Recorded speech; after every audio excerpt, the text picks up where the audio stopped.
L'objectif, au fait, du livre, c'est d'aider les lecteurs à comprendre la souveraineté de Dieu.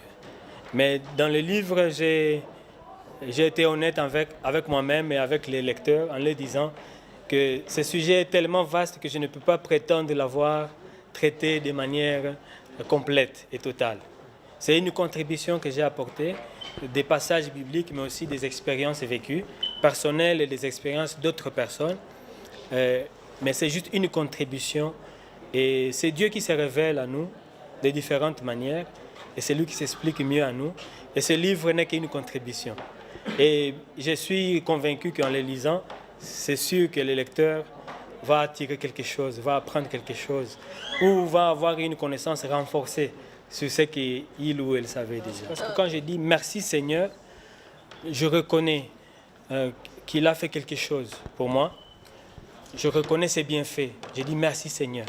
Et pour les croyants qui lisent la Bible, il y a un passage de la Bible qui dit « Rendez grâce à Dieu pour toutes choses ». Et sur base de ce passage, quelqu'un peut dire « Merci Seigneur », même quand les choses semblent ne pas marcher. Je dis « Merci Seigneur ». Mais au fond de nous, tout en disant « Merci Seigneur », on peut avoir des questions. Je dis « Mais pourquoi ?» Je suis croyant, j'ai prié Dieu, mais pourquoi, par exemple, la prière n'a pas été exaucée? Mais pourquoi telle ou telle chose semble confuse dans ma tête? Et c'est pourquoi, c'est la raison d'être de cette interrogation. Mais pourquoi? Oui. C'est-à-dire, d'une part, on est reconnaissant vis-à-vis de Dieu pour ses hauts faits, mais aussi pour des aspects qui ne sont pas très positifs. Mais tout de même, on se pose des questions. Et parce que la souveraineté de Dieu, c'est un sujet complexe et vaste. Et parfois, il y a des mystères qu'on ne comprend pas. Et j'en parle dans le livre en essayant d'apporter des éclaircissements bibliques. Sur l'image de la couverture, il y a des mains qui sont en position de réception et il y a de l'eau qui coule. Alors, cette image signifie qu'il y a des mains d'une personne quelconque qui est réceptive, qui accepte la souveraineté de Dieu qui est symbolisée par cette eau. Et parce que la Bible parle parfois de la parole de Dieu comme de l'eau, l'eau de la vie.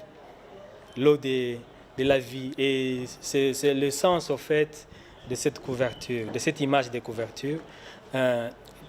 Toute personne qui est prête à accepter et à reconnaître la souveraineté de Dieu. Donc c'est pourquoi cette attitude de réception, cette position de main. La notion de la souveraineté de Dieu n'exclut pas la responsabilité humaine. Parce que même quand on lit la Bible, à travers la Bible, on voit que Dieu n'impose pas les choses aux hommes, mais il laisse d'une certaine manière un espace aux hommes, aux êtres humains de décider. Il ne s'impose pas.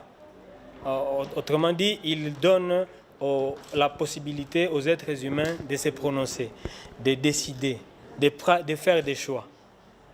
Et donc la souveraineté de Dieu n'exclut pas la responsabilité humaine ou ne prend pas en otage la liberté des êtres humains. En fin de compte, on peut la reconnaître ou ne pas la reconnaître.